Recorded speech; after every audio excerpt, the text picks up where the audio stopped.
Okay, we have a beautiful announcement to make. It's very exciting. Money is pouring in, and we want to keep it that way. And I think that's what's going to happen. We have tremendous interest in our country, more than ever before. There's never been anything like it. We're almost at a $4 trillion level, and that's something that's never happened. And I think hopefully it's because of the election on November 5th, but it's also because of tariffs, I suspect, Governor. But I'm thrilled to welcome Louisiana Governor Jeff Landry, a friend of mine for a long time, and to have you at the White House. And we thought this was going to happen, and I said, if you get it signed up, we'll do it at the White House, and you got it all done. I'm proud of you. Not surprised. Executive Chairman of Hyundai Motor Group, Jung E-sun. Thank you very much. What a great honor. Vice Chairman Jay Chang. Jay, thank you. Hyundai Steel President Soo Gang Hyun. Thank you very much. President, that's big stuff. And former Ambassador Sung Kim. Thank you very much. Great honor to have all of you. Also, and these names are much less difficult for me, but I think we got them right. But this one we will definitely get right. Mike Johnson, our great speaker, and he's been doing a real job. Right, Mike? It's an easy job, isn't it? Oh. House Majority Leader Steve Scalise. Steve, doing all right, Steve. I'll tell you, he went through a lot, and he's stronger than ever. Louisiana Speaker Philip Duvalier. Thank you very much. Thank you very much. Senate President Cameron Henry, State Representative Ken Brass, State Senator Annie Lambert, and Ascension Parish President Clint Coint-Ment. Thank you all very much. Thank you very much. Great honor. Great to have you with us. Today we're delighted to report that Hyundai is announcing a major $5.8 billion investment in American manufacturing. In particular, Hyundai will be building a brand new steel plant in Louisiana, which will produce more than 2.7 million metric tons of steel a year, creating more than 1,400 jobs for American steelworkers. And then there'll be major expansion after that. This will be Hyundai's first ever steel mill in the United States, one of the largest companies in the world, by the way, supplying steel for its auto parts and auto plants in Alabama and Georgia, which will soon produce more than 1 million American-made cars every single year. The cars are coming into this country at levels never seen before. Get ready. This investment is a clear demonstration that tariffs very strongly work, and I hope other things also, but the tariffs are bringing them in at levels that have not been witnessed. Hyundai will be producing steel in America and making its cars in America, and as a result, they'll not have to pay any tariffs. You know, there are no tariffs if you make your product in America, so it's something that's why so many people are coming. As you know, we have from Taiwan, the biggest chip manufacturer in the world, is coming in with $200 billion, and we have a lot of people coming and plants coming and companies coming that never would have been here, never would have even thought about it.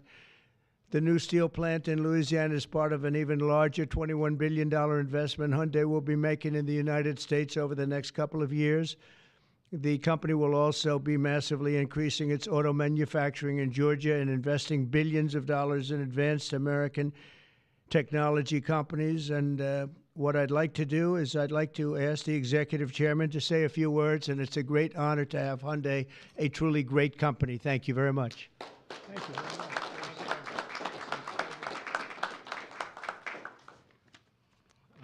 Thank you very much, Mr. President.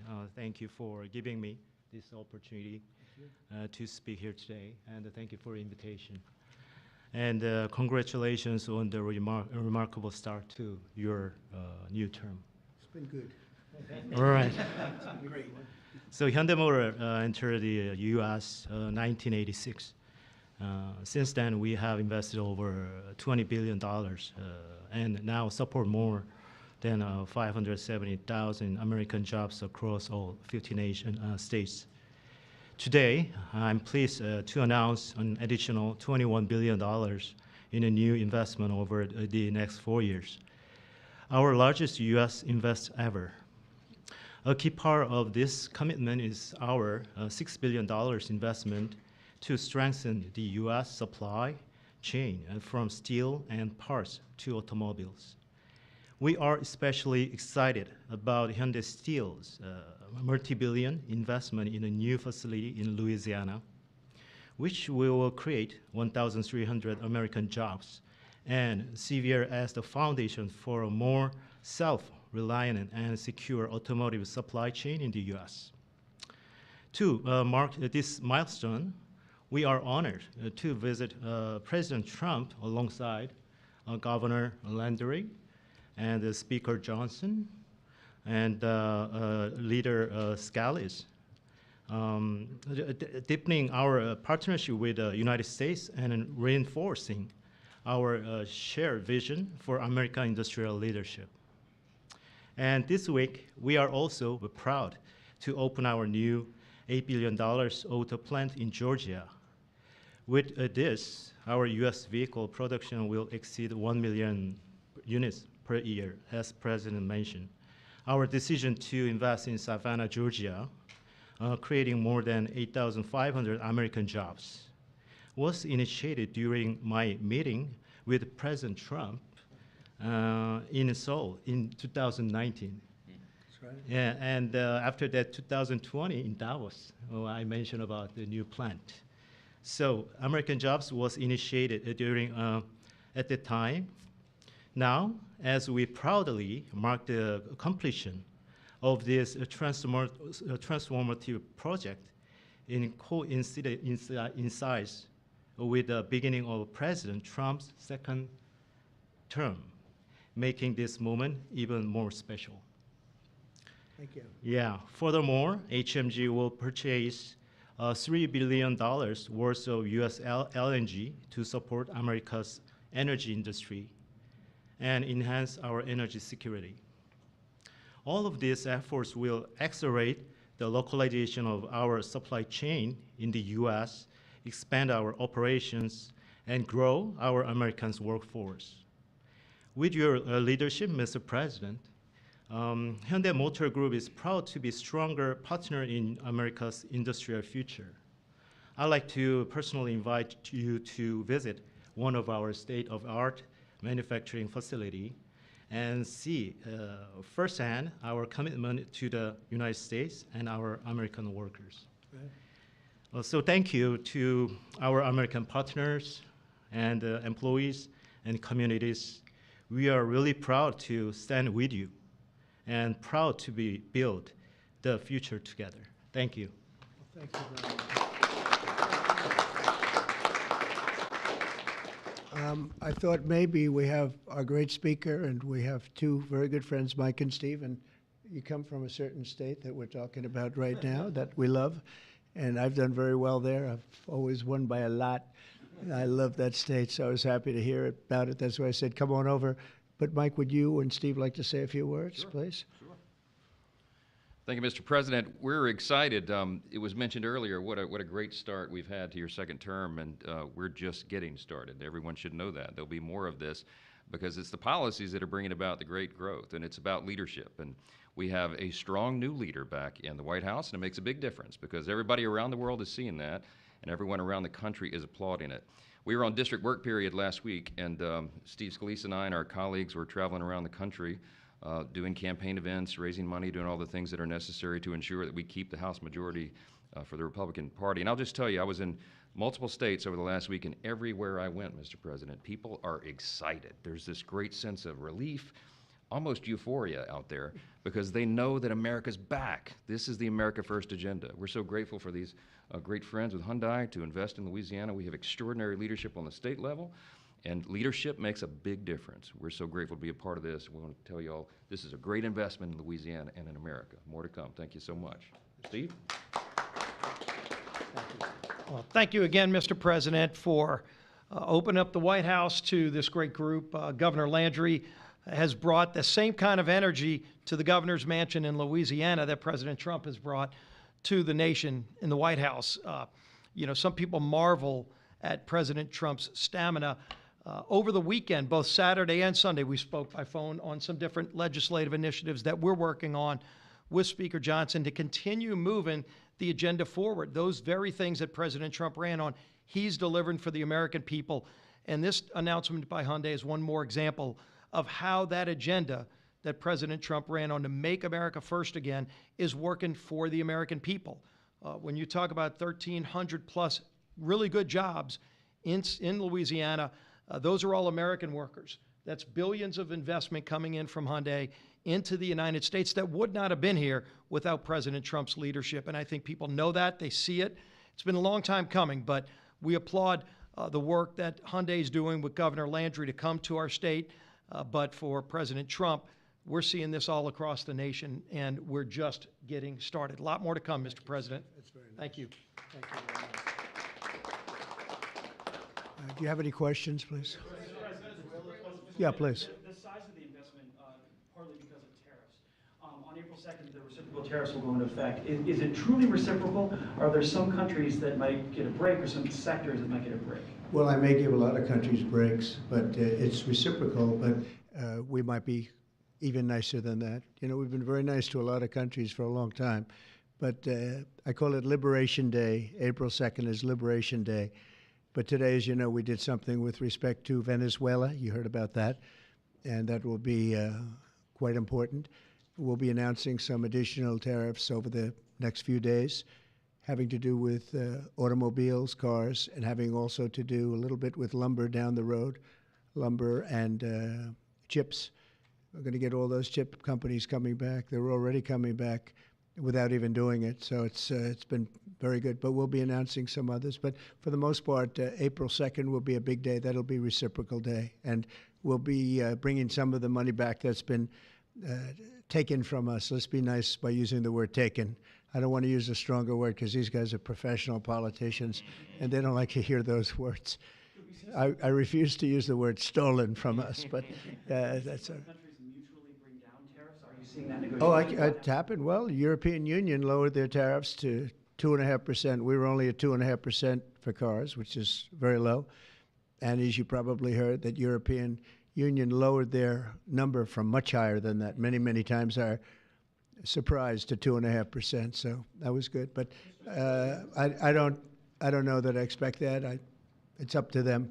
But we have reciprocal tariffs. Mr. President, your reaction to the story in The Atlantic that said that some of your top cabinet officials and aides had been discussing very sensitive material through Signal and included an Atlantic reporter for that. What is your response to that?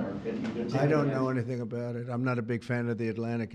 To me, it's a magazine that's going out of business. I think it's not much of a magazine, but I know nothing about it. You're saying that they had what? They were using Signal to coordinate on sensitive materials and having to do with what? Having to do with what? What were they talking about? With the Houthis. The Houthis? You mean the attack on the Houthis? Right.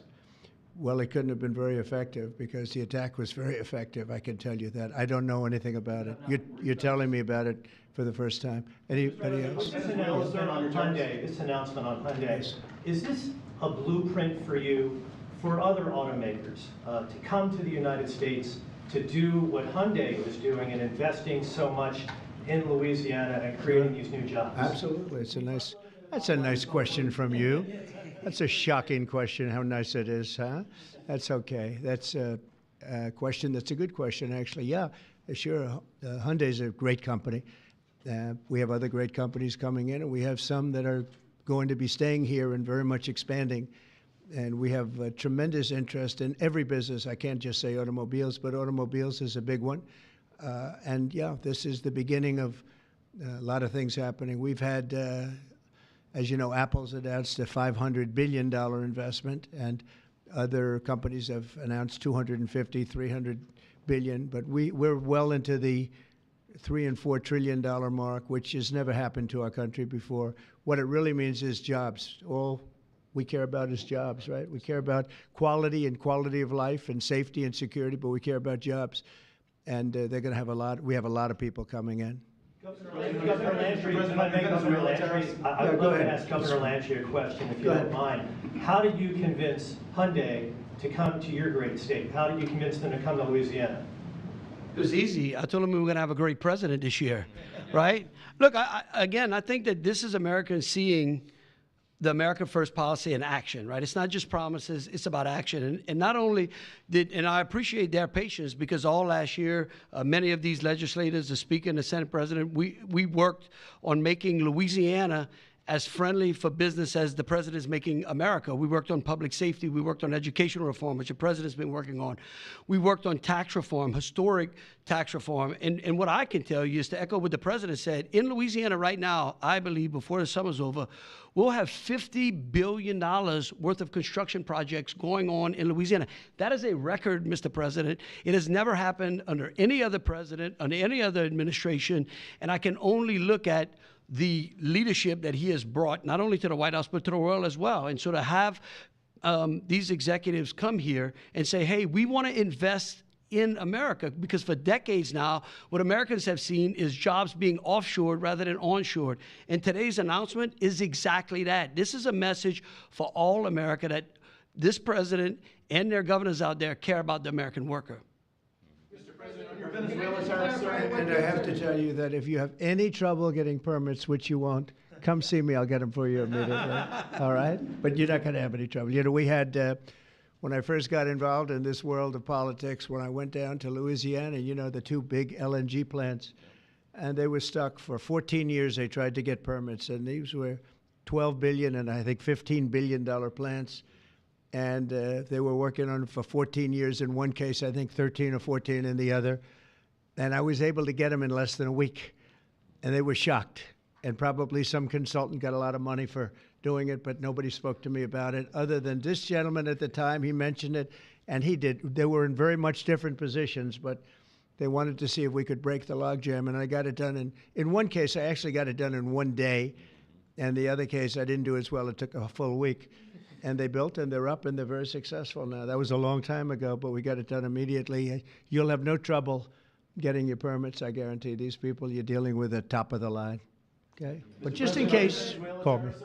On the Venezuela tariffs that you announced earlier today, sir, Yes. you said it's 25% for any country that does business That's with right. Venezuela. If they Is buy their oil from Venezuela, they have to pay a 25% tariff to do business with the United States. that on top of existing tariffs? So, for example, China buys a Yes, lot of oil. that would be on top of it for existing. 45% That would tariffs mean, on China yep, next week. that's on top of existing tariffs, yes. And so also next week, April 2nd, as you said, Liberation Day. Is that going to be sector tariffs as well as reciprocal tariffs? It's going to Or be just- everything, yeah. It's going to be everything, but not all tariffs are included that day. For instance, we'll do some, as you know, we have already done steel and aluminum, and that's at a 25% level. And we are going to be doing automobiles, which you've known about for a long time. We'll be announcing that fairly soon, over the next few days probably. And then April 2nd comes. That'll be reciprocal tariffs. But we may take less than what they're charging because they've charged us so much. I don't think they could take it. In other words, they've charged us so much that I'm embarrassed to charge them what they've charged us. But it'll be substantial. And you'll be hearing about that on April 2nd. And it will be Liberation Day because we'll be taking in large amounts of money for our country, and that's lower taxes and all of the things that are good, and jobs, a lot of jobs. And what's your message to the big corporate clients of the big law firms that you've targeted with your executive orders? Do you want those big corporate clients to find new lawyers? I just think that the law firms have to behave themselves, and we've proven that. We have others that want to make a settlement also. They, having to do with the election and other things, they behave very badly, very wrongly, and I appreciate the one, you know, these are the biggest firms, and they all came back realizing that they did wrong, and that's why they're doing this. So I just think they have to behave. We have to straighten out our country. We have to straighten out our elections. Our elections are very dishonest, very corrupt, and we have to straighten it out. And it's so easy to do it. And we should go to paper ballots. We should go to one-day voting. We should go to voter ID. And just one other thing, proof of a thing called citizenship in the United States. Wouldn't that be nice? How simple does that sound? Proof of citizenship, voter ID, one-day voting, and paper ballots. You know, paper ballots are very secure. They have watermark paper. It's very intricate stuff. It's very technologically advanced, even though it's paper. And you'd have no trouble. You wouldn't have dishonest elections. And you'd have them all done by 10 o'clock in the evening. You know, France went to that, and not that I want to copy anybody, but many others have also, and they had 38 million votes, and it was all done at 10 o'clock. They had a winner, they had a loser, that was it. Nobody was complaining. And they had it backed up with paper, and it's so easy to do. The other thing, you'd save about, this would cost you about 8% of what the machines cost. So the paper would be much less expensive. So if you're looking to save some money, that's a good way to save it. So it's a shame that we've gone through it. We've gone through a bad election, really bad election. The election was so bad. And think of it, you wouldn't have had the October 7th disaster with Israel. You wouldn't have had Russia and Ukraine, because that would have never happened. You wouldn't have had inflation. You wouldn't have had the type of withdrawal from Afghanistan that you witnessed, which was probably one of the primary reasons that Russia went into Ukraine. They saw that mess, how badly it was handled. They said, wow, this is a paper tiger that was handled by incompetent people. But that wouldn't have, we would have been out, but we would have kept Bagram, the big air base, which is 1 hour away from China where they make their nuclear weapons. Would have been nice to have it, but now, you know who has it now? China has it. And so an honest election, and we wouldn't have had inflation. You know, you had the record-setting inflation. We wouldn't have had inflation. I want to thank everybody for being here. I want to congratulate Hyundai, a great company, and we will do everything possible. And I will say you picked a fantastic state. You're really with tremendous people and tremendous leaders. And Speaker, I want to thank you for doing a great job. You and Steve, thank you very sir. much. Yes, Appreciate sir. it, Steve. Thank you very much. Thank you. Thank you, everybody. Thank you.